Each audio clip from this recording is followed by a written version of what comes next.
ciudad de Monterrey, una de las ciudades más bellas de México, donde he dicho recientemente el día de ayer en Oaxaca, donde se sirve la mejor carne de todo el país.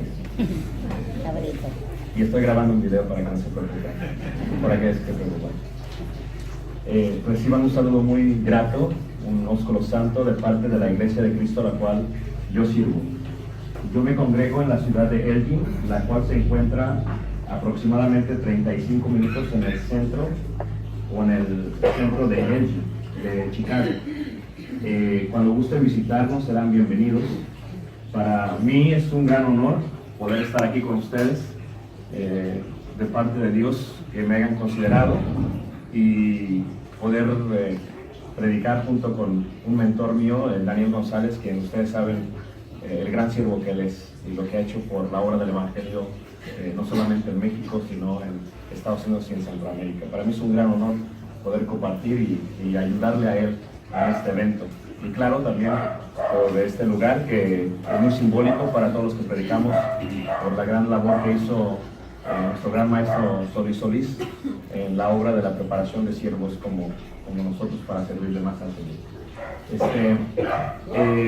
El tema que voy a dar, que estoy dando conjunto de hermanos, es un tema muy interesante que posiblemente no lo entendemos muy bien nosotros los occidentales por la manera en que nosotros vivimos y por la cultura. Hace unos días me preguntaba un hermano, ¿y no te da miedo ir a Egipto o ir a Jordania? Y le digo, ¿qué quieres decir con eso? Dice, ¿no te preocupas que te roben tal vez tu teléfono o tal vez tu computadora?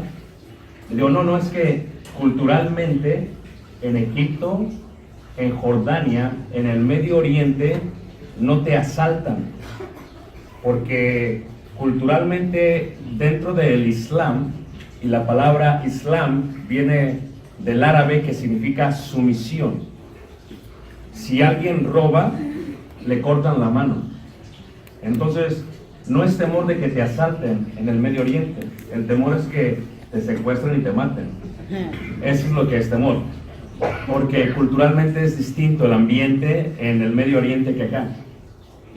Si voy a Ciudad de México, ustedes saben que uno puede dirigirse al metro de la ciudad y te pueden quitar los calcetines sin quitarte los zapatos. No es igual así en Monterrey. Tengo entendido que aquí en Monterrey tampoco asaltan. Eso es lo que tengo entendido por parte de algunos. Todo tiene que ver con la idea principal del pensamiento del Medio Oriente, que se basa desde los pueblos semitas. Los pueblos semitas, de donde fluye linaje de Abraham o Abraham, que significa padre de muchedumbre, de quien nace Isaac o Isaac, que significa risa, de quien nace Jacob o Jacob, que significa ladrón, y de quien vienen las 12 tribus, los 12 patriarcas, Rubén, Simeón, Leví, Judá, etcétera, etcétera, etcétera. Tiene que ver con la forma en que ellos educan. La educación o la idea de la palabra disciplina, de donde fluye la palabra discípulo. Ustedes saben que las escuelas, aún las aulas en el occidente acá son distintas. Pues nosotros tendemos a ir a una aula o un salón y nos sentamos a escuchar una clase durante 1 o 2 horas, mientras que en el Medio Oriente no hacen eso. La idea de discipular o disciplinar, de la palabra usumar en hebreo, significa instruir, corregir, enseñar, provocar a crecer. Es muy distinto porque ellos tienden a tomarte a ti y discipularte a través del ejemplo. No lo hacen a través del audio, a través del oído, como lo hacemos en este lugar. No vienes a un lugar y escuchas, ellos te enseñan. De ahí que Jesucristo tomara a los discípulos, de la palabra disciplina, discípulos, del hebreo yushubar o yushumar, que indica alguien que va a corregir, no en el aspecto auditivo, sino en el aspecto instructivo, quien te va a enseñar no a través de la boca, sino a través de la acción, porque uno aprende más cuando lo mira y cuando lo hace, que cuando solamente lo escucha. Por eso los discípulos se fueron con Jesús 3 años, y la escuela del Medio Oriente no es vas a una aula, sino que te vas a vivir con tu maestro, o lo que ellos le llaman rabí o rabino. Si tú te das cuenta, en Monterrey es la ciudad, una de las ciudades más prósperas de todo el país de México. Tienen el vecindario más rico de todo Latinoamérica, el cual se encuentra en San Pedro. Creo que vive el hermano José Cuellar ahí, o tengo entendido que algunos hermanos de ahí, no, perdón, en otro lugar. Pero la razón por qué es porque el judío, hermanos, el judaísmo te enseña de una manera distinta. La disciplina tiene 4 aspectos y tiene solamente un objetivo. La disciplina tiene 4 aspectos y un objetivo. La disciplina tiene, pues, el primero, que es la proactividad. Número 2, la actividad. Número 3, la interactividad. Y número 4, la reactividad. O sea que se es proactivo, activo, interactivo y reactivo. Todo con el aspecto eterno. Esto es, ¿por qué los judíos, o por qué la mayoría de los judíos son ricos y prósperos? Porque le enseñan a sus hijos a entender el valor del dinero. No, la manera en que ellos les enseñan a los hijos, hermanos, es el valor al dinero. Esto es, la manera en que se enseña eso es, no debes amar el dinero, porque el dinero es solamente una herramienta para servir a los demás.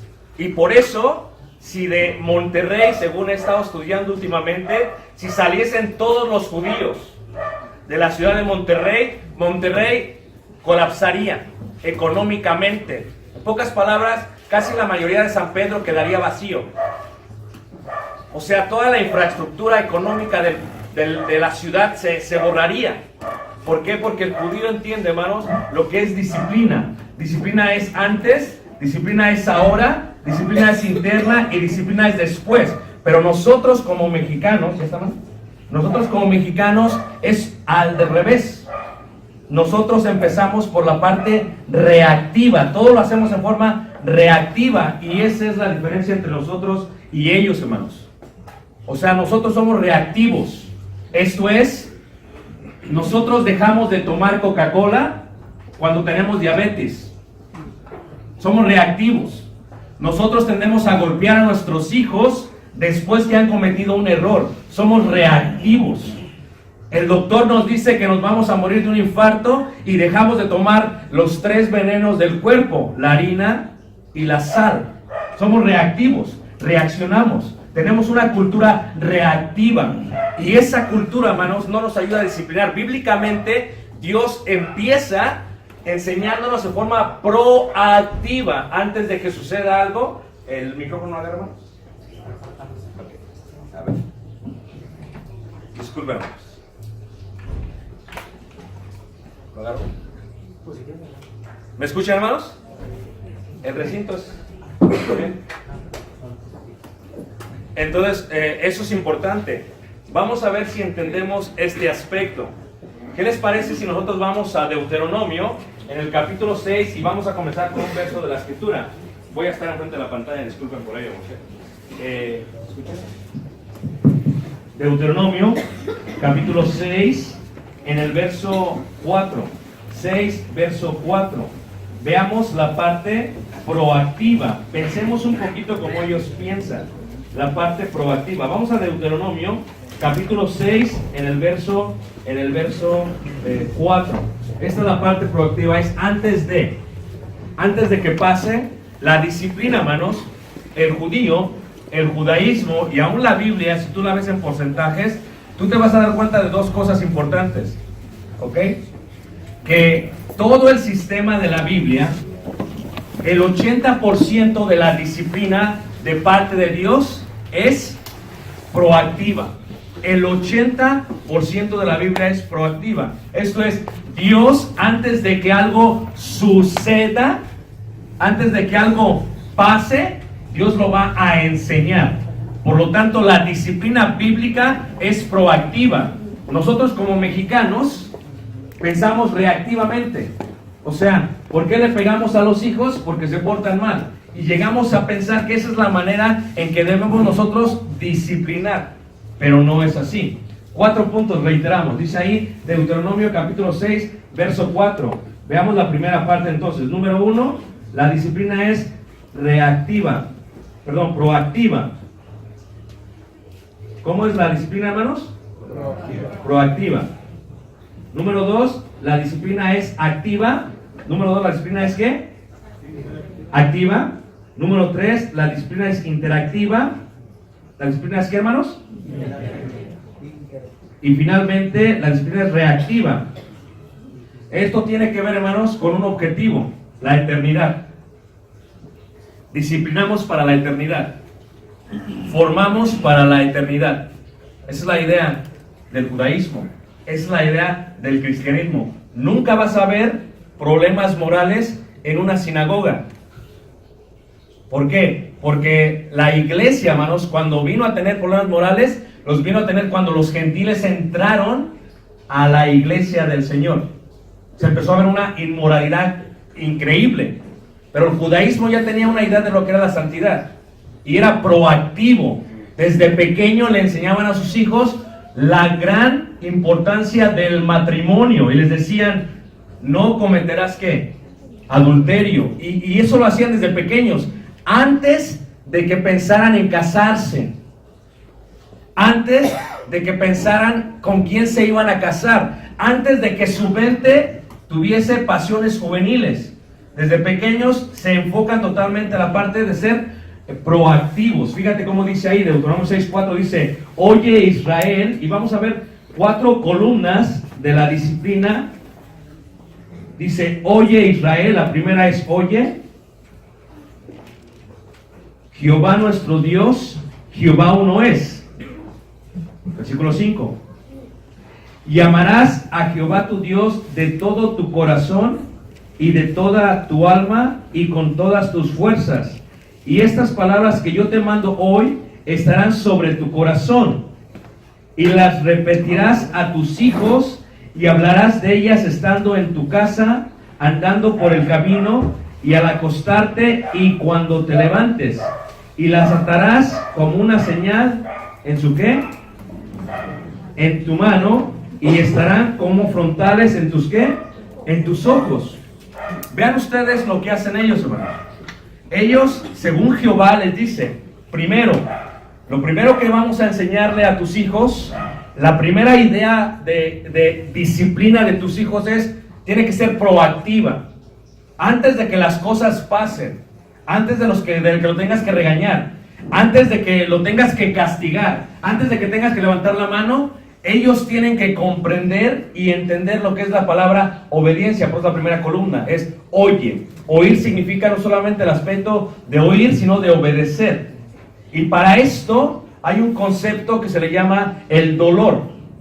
El dolor se utiliza para que una persona aprenda a obedecer, porque la obediencia se aprende, no es algo con lo que se nace. Si ves tú, por ejemplo, en Hebreos, en el capítulo 5, en el versículo, vamos ahí a Hebreos, en el capítulo 5, fíjate cómo dice ahí, Hebreos 5, en el verso 8, dice así, hablando de Jesús, de Dios entre nosotros, de Emmanuel, dice, y aunque era hijo, por lo que padeció, dice, aprendió. Jesús, Dios con nosotros, el eterno, el creador del universo, quien sustenta todas las cosas, visibles e invisibles, dice que Él aprendió la obediencia. O sea que Jesús, Dios cuando se hace carne, tiene que aprender a obedecer, porque es la primera columna de la disciplina. La obediencia, hermanos, es algo que se aprende, y se aprende a través de un proceso de disciplina, porque disciplina, cuando tú piensas disciplina, la mayoría de nosotros pensamos disciplina. Levante la mano, ¿a quién le pegaron con la chancla, hermanos? Solamente a mí. Levante la mano, no les detemos. Está su mamá, volteala con coraje, ¿verdad? Levante la mano, ¿a quién le pegaron con cinturón? Ok. ¿A quién le pegaron con el cable de la plancha? ¿Y a quién con la plancha? Porque aquí en Monterrey, hermanos, dicen que son duros para golpear. ¿Es cierto, hermanos? Son tranquilos, perdón. Muy bien. Entonces, la disciplina se obedece. Sí, la disciplina se aprende. Pensemos, cuando tenemos hijos, la idea es ser proactivos, es enseñar. Pero ¿cómo se enseña? A través de oír y a través de obedecer. Fíjate cómo dice Efesios en el capítulo 6, Efesios capítulo 6, en el verso 1, 2 y 3. Efesios 6, 1, 2 y 3. Dice así, lo siguiente: hijos, obedeced. Vean la unión de la obediencia con la disciplina. Hijos, obedeced. Pero utilizas el dolor para que tus hijos obedezcan. Si no hay dolor, tus hijos no obedecen. Y no siempre obedecen a través de un golpe. A veces una palabra duele más que un golpe. A veces apagar el wifi o el wifi duele más que un golpe. A veces quitarles el celular duele más que un golpe. El dolor empieza a conectarse con me duele, por lo tanto tengo que obedecer. Oír es no solamente que entre aquí, sino hacer, actuar. Hijos, obedeced en el Señor a vuestros padres, porque esto es justo. Honra a tu padre y a tu madre, que es el primer mandamiento con promesa para que te vaya bien. Ve cómo en los 10 mandamientos se encuentra la idea de la disciplina proactiva. Todavía no lo vas a recibir, todavía no viene. ¿Quieres que te vaya bien? Honra a tu padre y a tu madre. ¿Quieres ser próspero? Honra a tu padre y a tu madre. ¿Quieres llegar a viejo o llegar a los 90 años o a los 100 años? Honra a tu padre y a tu madre. ¿Quieres morir a los 20 o 30? No los honres y te vas a morir. Entonces en los 10 mandamientos lo que tenemos es una influencia total de la disciplina proactiva. Antes de que suceda, antes de que le dé diabetes al pobre, ya se empieza a mejorar el consumo de la Coca-Cola, el consumo del azúcar, el consumo de la sal. ¿Para qué? Para que te vaya bien en la vida. La disciplina, hermanos, el 80% es proactivo, activo e interactivo. El último es reactivo. En la sociedad mexicana es al revés. El 80% es reactivo, el 10% es gritativo y el otro 10% es semiolvidativo. O sea, no tomamos el tiempo para enseñar. Dios le dice, vas a tomar a tus hijos y les vas a enseñar a obedecer. ¿Cómo? ¿Cómo les vas a enseñar? Vas a poner los versos de la ley en las puertas para que cada que ellos caminen los vean. ¿Por qué? Porque la palabra de Dios parece ser que no tiene efecto, pero las palabras de Dios son espíritu y son ¿qué? Vida. Y entonces va pasando el niño y lo lee, y el niño no lo comprende al principio, pero dice ahí, honra a tu padre y a tu madre. Y por más que creamos, hermanos, todo es proactivo. Antes de que el niño se levante y se rebele, Dios está previniendo el problema, lo está disciplinando. Dice ahí en el verso 4, dice, y vosotros, padres, no provoquéis a ira a vuestros hijos, sino criadlos ¿en qué? En disciplina. La iglesia es igual. La iglesia es similar. Juan se enfoca y le habla a los hermanos, hijitos míos. La iglesia es muy similar a la idea de la familia. Porque la iglesia, hermanos, siempre como cristianos, como cuerpo de Cristo, la iglesia latinoamericana, la iglesia mexicana, el 80% su disciplina es reactiva. O sea, ya llegó el hermano con su novia y el hermano estaba casado. ¿Y ahora qué vamos a hacer? Reaccionan uno. No. Se habla de este caso antes de que al hermano se le ocurra dejar a su mujer. Se hace en una forma proactiva. Ya llegó el muchacho, joven cristiano, con alguien que no es miembro del pueblo de Dios. Y todos nos chocamos. Y algunos murmuramos. Y no sabemos qué decir. Y los que tenemos hijos pequeños, quienes pueden ser influenciados, les queremos tapar los ojos. Pero la realidad es que somos reactivos. Ahora, vamos a hablar con esa persona, y cuando hablamos con esa persona, se ofende ese joven o esa joven, se ofenden sus padres porque somos reactivos. Pensamos en reacción, no en prevenir. Y Dios, hermanos, desde el principio piensa en la forma proactiva. Dice ahí, sino criarlos en disciplina, y dice ahí, amonestación del ¿qué? Del Señor. Si viéramos la vida, hermanos, del judaísmo y la separáramos de una manera estrecha, diríamos lo siguiente. Diríamos, ¿ok? La educación de los hijos son así. Los primeros 5 años se les enseña y se les lee la Biblia. Desde bebés. Aunque tú creas que no comprenden, deja que Dios utilice su palabra para que empiece a alimentar su espíritu. Aunque tú no lo veas, aunque no lo perciban. A los 10 años empiezan a leer lo que es la ley oral, el Mishnah. Y lo leen, y lo leen, y lo leen. Yo siempre le digo a la gente, fíjate cuál es la disciplina de los judíos. Yo siempre le digo a los hermanos, si yo les dijera a ustedes, hermanos, ¿cuál es el primer libro de la Biblia? Me dirían, ¿qué libro es? Génesis. ¿Y el segundo, hermano? Éfeso no. Éxodo. ¿Y el tercero, hermano? ¿Y el cuarto? ¿Y el quinto? Vean, qué hermano tan disciplinado. ¿Listos? Pero si yo le diría al hermano, dime qué dice Génesis 1:1. ¿Y después?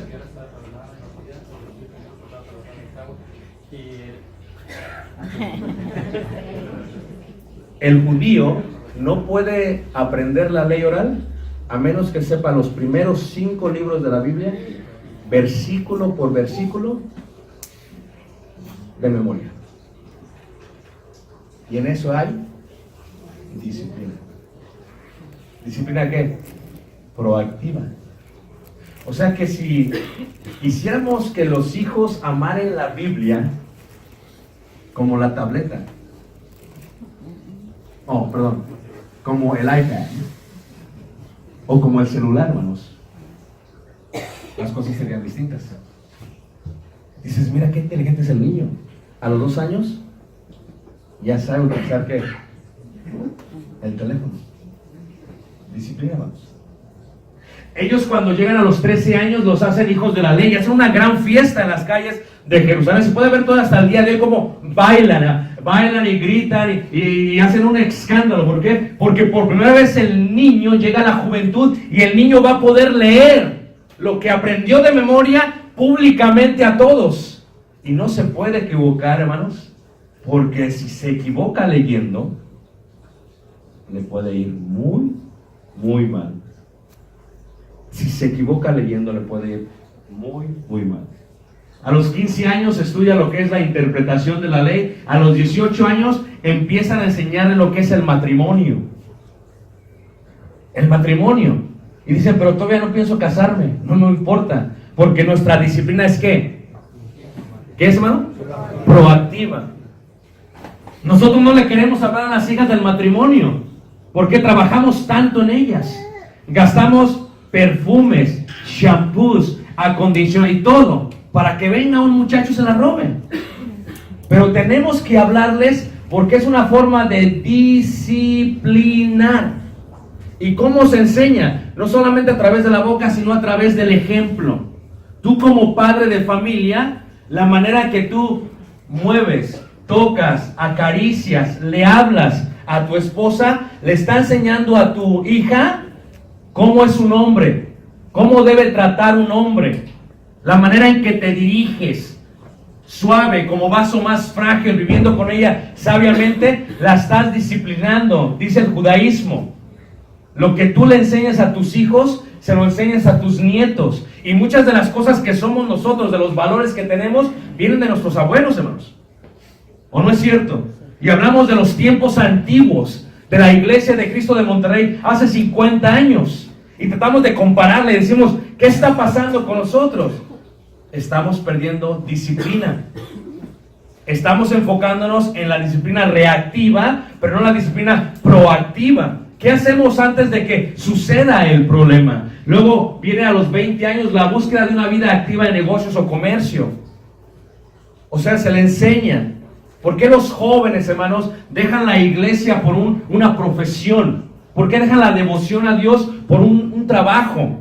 ¿Por qué dejan todo por el amor al dinero? Porque no se les disciplina proactivamente antes de. Déjate enseño lo que es el dinero. Déjate digo lo que es el dinero. Siempre digo a los hermanos que lo que hace un judío, hermano, cuando le enseñan a sus hijos, le dice, nunca tengas dinero en efectivo, siempre ten piedras preciosas. Y dicen, ¿como cuáles? Siempre ten en tu vida 3 diamantes.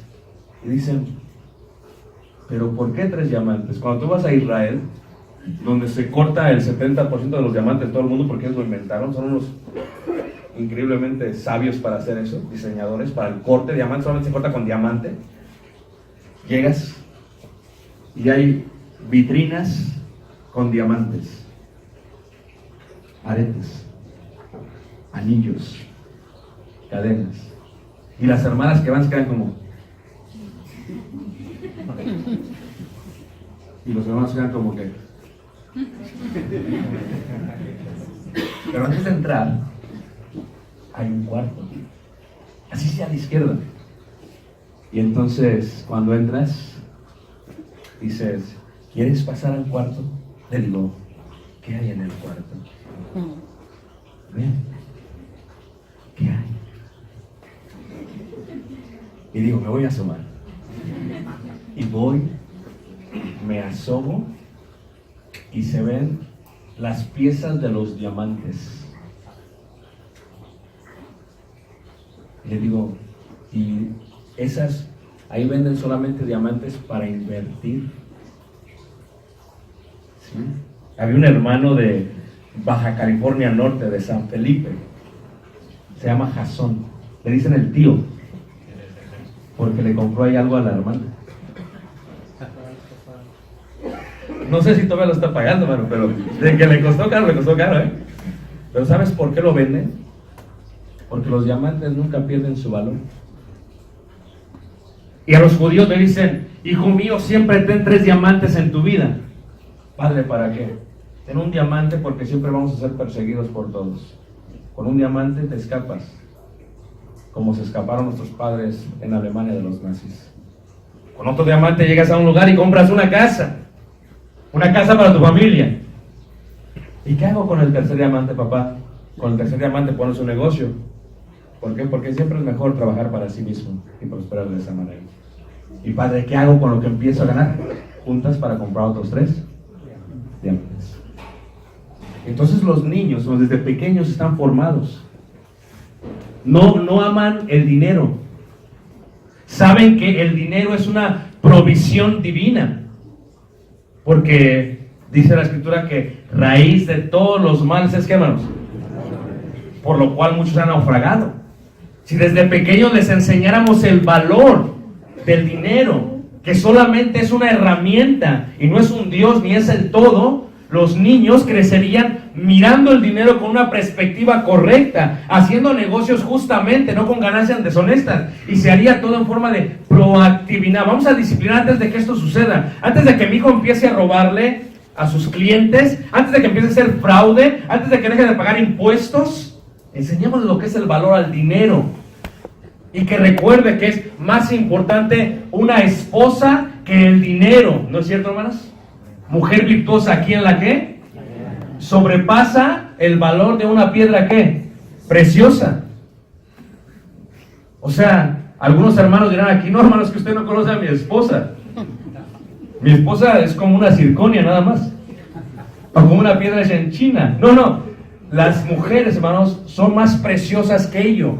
Por eso el esposo, el niño va creciendo y va contemplando eso. Y cuando llega a ser miembro de la iglesia, tiene el concepto interesante que, primero, mi esposa es muy importante, es como un tesoro, es como una piedra preciosa. Y no la voy a perder por dinero, por trabajo, porque es más valiosa que el dinero. Y el libro de Proverbios se le enseñaba a los jóvenes, hermanos, antes de llegar a los 17 años. Era esto, proactividad. Cuando llegaban a los 30 años se enseñaba el vigor, 40 años madurez, 50 años consejero, 60 años el inicio de la vejez, 70 años vejez, 80 años vejez avanzada. Ya no puse 90, porque 90, la expresión judía es tienes un cuerpo como muerto. Es lo que se dice de Abraham, que aunque su cuerpo estaba como muerto, Romanos capítulo 4, pudo todavía recibir la promesa en cuanto a su descendencia. Entonces, cuando vemos estos aspectos, hermanos, pensemos siempre, voy a disciplinar. ¿Cuándo debo de disciplinar? Antes de que pase. Antes de que esto suceda. La iglesia, hermanos, eso es lo que debe de aprender. No debemos de esperar a que las cosas malas pasen. Yo le decía a la iglesia antes de venir para... Yo tengo ya más de 13 días fuera de la congregación. Le decía a la iglesia, ¿tú quieres hablarle a tus hijos de idolatría en cuanto a estos tiempos idólatras? ¿Quieres hablarles? Háblales antes de diciembre. Háblales en septiembre. Porque es más fácil hablarles antes de. Sé proactivo. Y cuando esto venga, sea activo. Sea activo. O sea, tomas a tu hijo, dice Deuteronomio, le vas a enseñar. Después, cuando vas con él en el camino, vas a aplicar lo que has aprendido y se hace activa la enseñanza.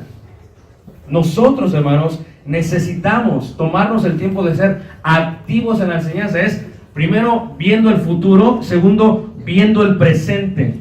De todo aprendemos, como Salomón, un hombre que tuvo todo el dinero, que tuvo toda la gloria de Israel, que no la hizo él, se la dio su padre David.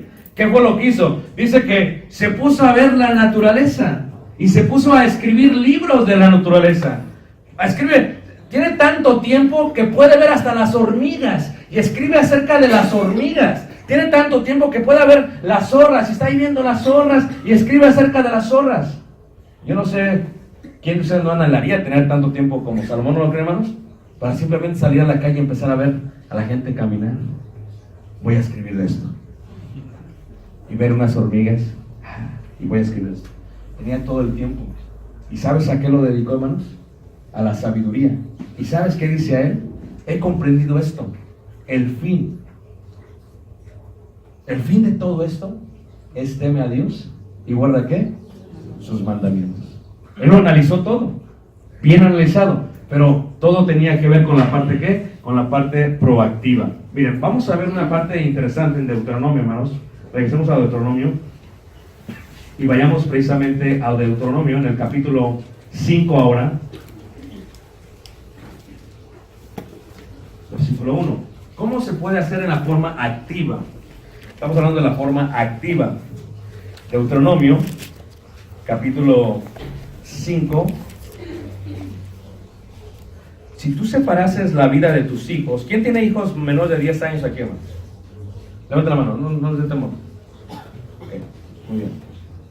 Toda su vida, todo el tiempo que pasan con ellos, hermanos, tiene que ver con la parte proactiva. Hablarles, hablarles, hablarles, hablarles, hablarles. Y créelo, te escuchan, háblales. Si te subes al camión, háblales. Y si ves un ejemplo malo en la calle, muéstraselos. Sea activo, enséñales. Si vienes a la iglesia y ves un mal ejemplo, háblales también. No ocultes la disciplina.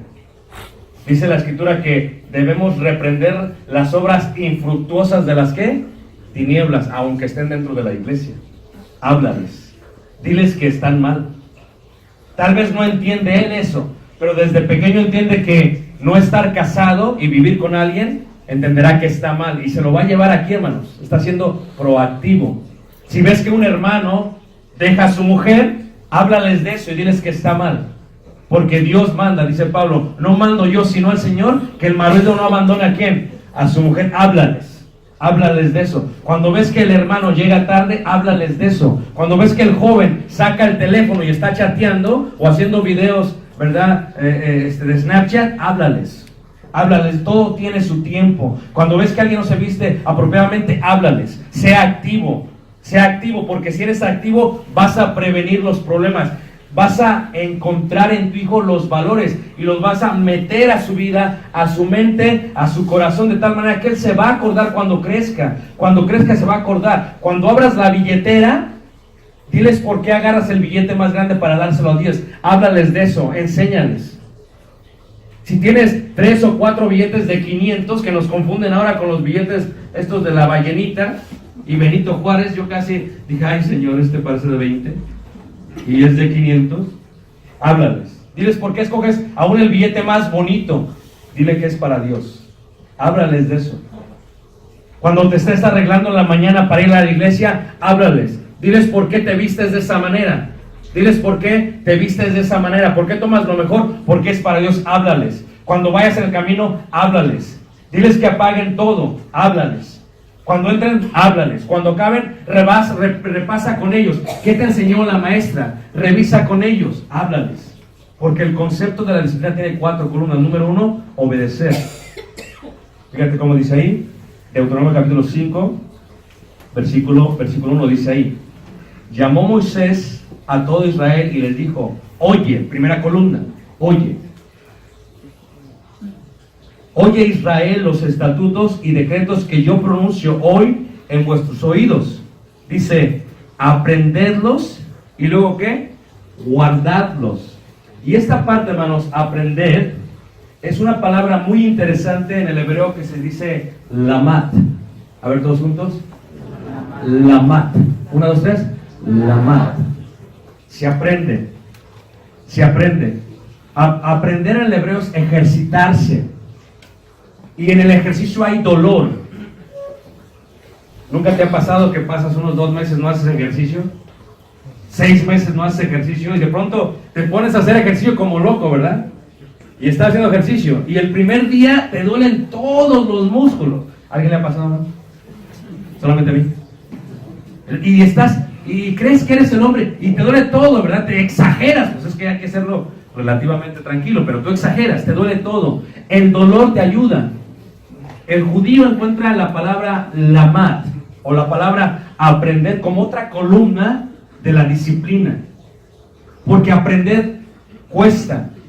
Y en el aprender hay dolor. Aprender, pues, para ellos, hermanos, se usa como aceptar, como experto, como instructor, como destreza, como enseñar, como estar entrenado. Eso es lamar. La raíz viene de provocar para que alguien aprenda. ¿Por qué todos los deportistas tienen un entrenador? ¿Qué es lo que hace el entrenador? Los provoca. ¿Cómo los provoca? Los quiero llevar. ¿Alguien les gusta el box, hermano? Ok, vamos a hablar de soccer, de fútbol, ¿ok?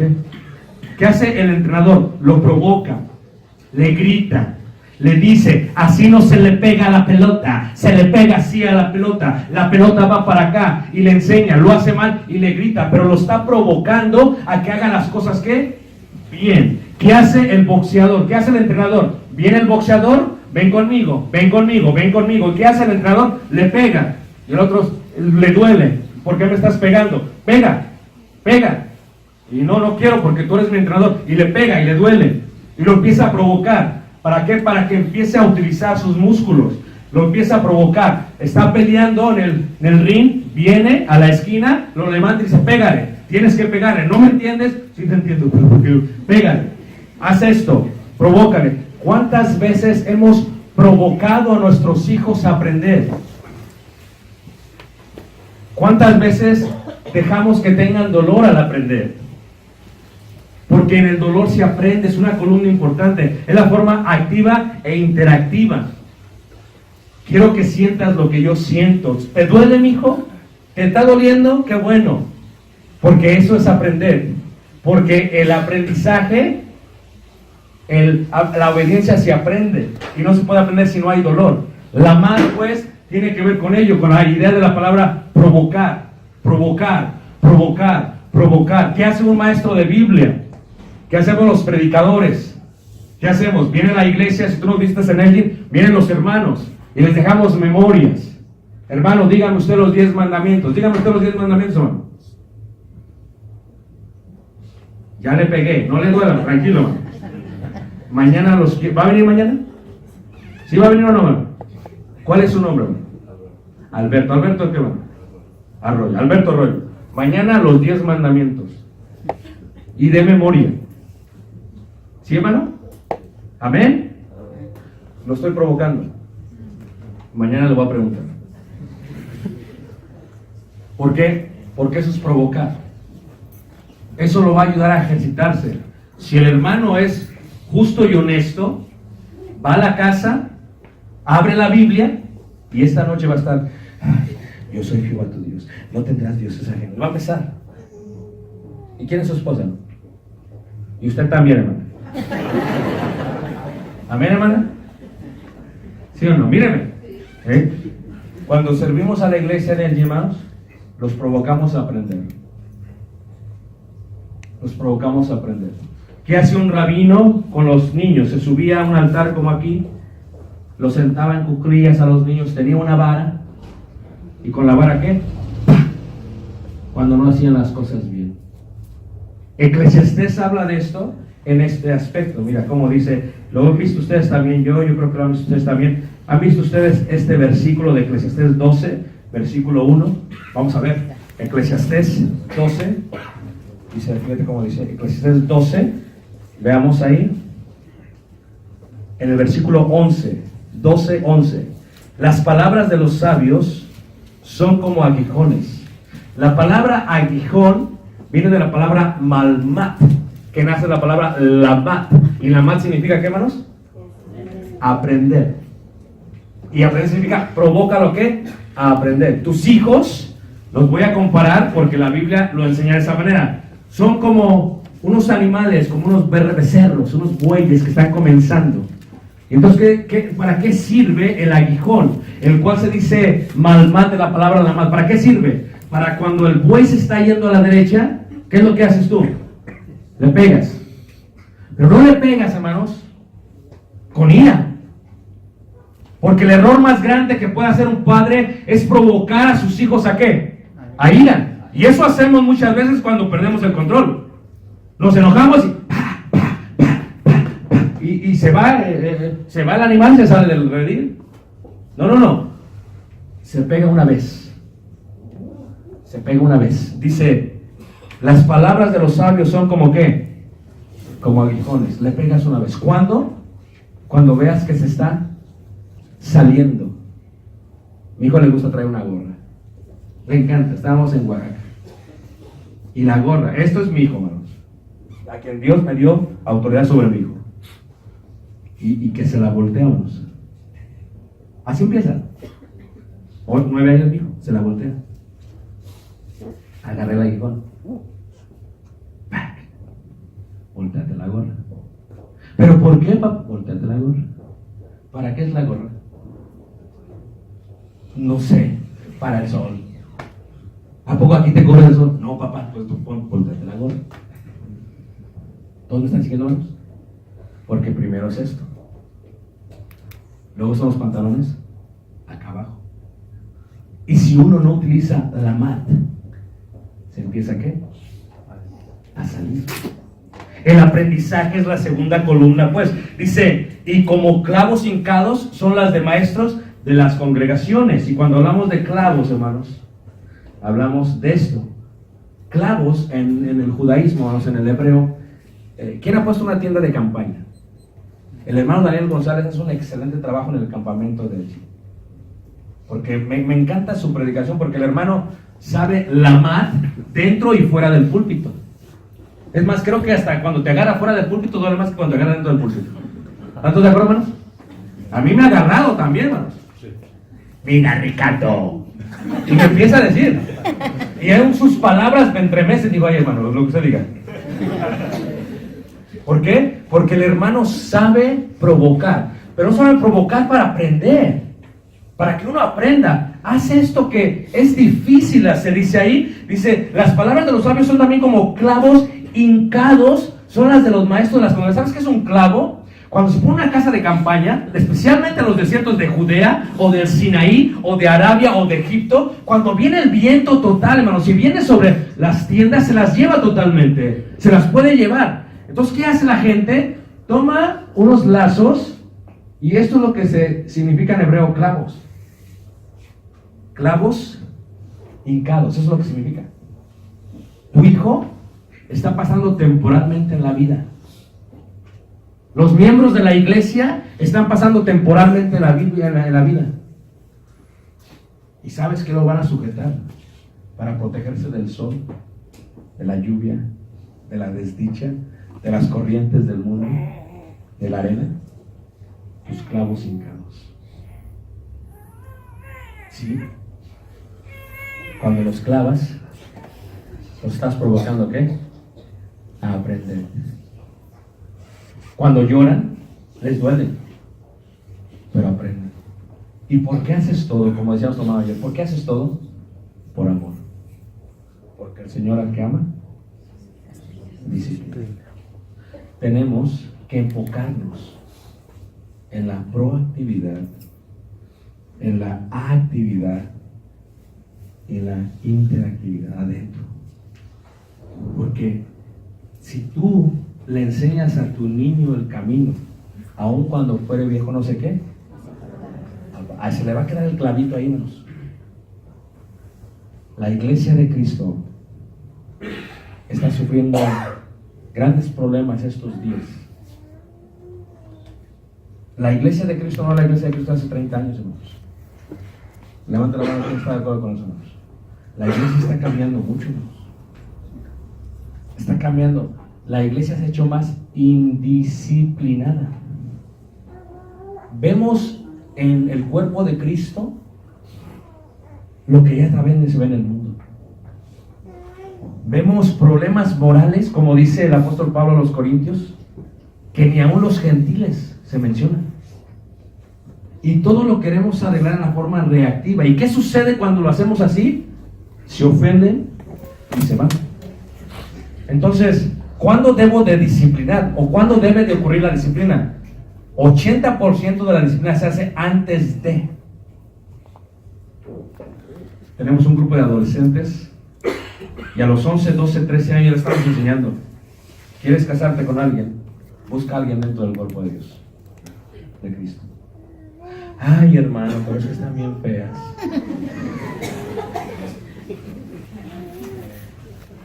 Es como el diamante. Primero están en bruto, pero hay que ponerlas.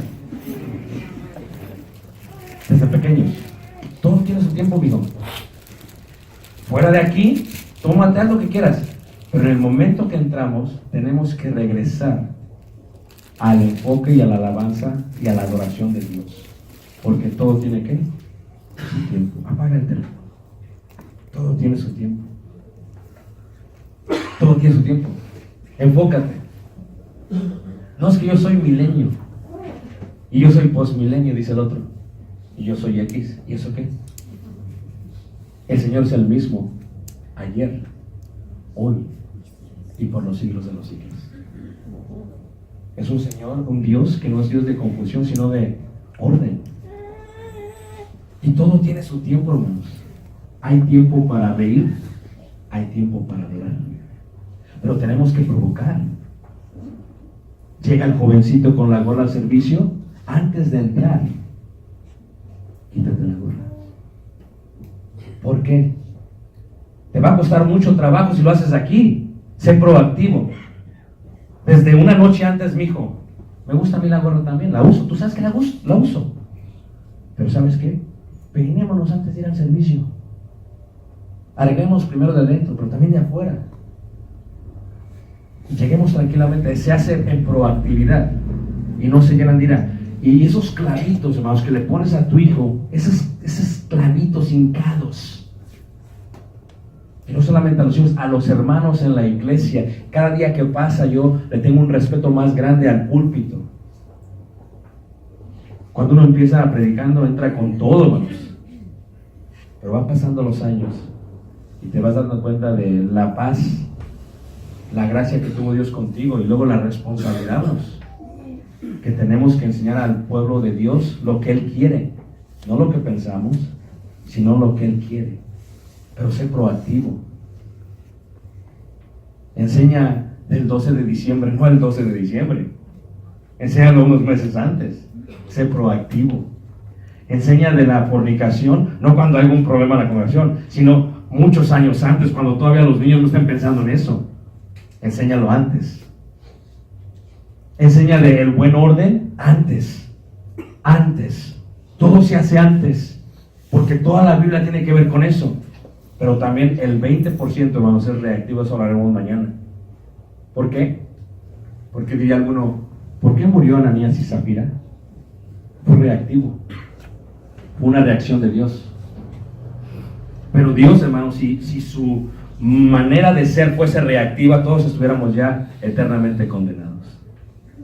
¿Qué es lo que hace Dios? Manda a su Hijo en semejanza de nosotros, para que sienta lo mismo que nosotros, debilidades como nosotros, para que nos pueda comprender totalmente. No tengamos la excusa de que Dios no nos comprende, porque sí nos comprende. Hebreos 4 dice que comprende totalmente, pero sin pecado.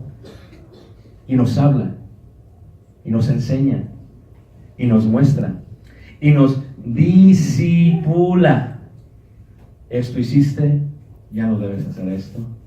Esto haces, no hagas esto más. ¿Para qué nos reunimos los domingos, los martes, los jueves, los miércoles?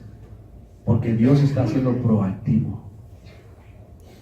Pero si no nos provocamos a aprender, si no aprendemos, ¿cómo podemos saber cuándo se toma la disciplina, hermanos? Es un arte, hermanos, que los padres vamos aprendiendo. Mi madre, cuando mi hijo tenía 1 año, 2 años, en Chicago, en el norte, hace mucho frío, hermanos, mucho frío. Ustedes están en frío, pero no están en frío, no sé si me entiendes. Tengo en cuenta que se va a frío porque venimos a Ciudad de México y toda la gente con bufandas, con suéteres, y digo, ¿por qué se está bien fresco? Porque allá está frío, hermanos, allá frío. Tú agarras un agua, la metes al microondas, la calientas hirviendo y la avientas afuera. Un día de enero o febrero se congela antes de caer el sol. Allá está frío. Allá es totalmente frío. Entonces en la casa ponemos nosotros, porque se reseca mucho el aire, ponemos un evaporizador. Y mi hijo, cuando era pequeño, hermanos, le ponemos un líquido que hace que tenga un olor refrescante de eucalipto. Y a mi hijo le dio tentación. Mi madre estaba muy lejos. Mi hijo va caminando, lo ve, y ya uno sabe, lo va a ir a agarrar. Ve el vapor, se está acercando. Si lo toca, se quema. Como padre que estaba aprendiendo y que sigo aprendiendo, le grité desde lejos, ¡Caleb! Y Caleb se asustó, pero siguió caminando. Porque son los niños, ¿no?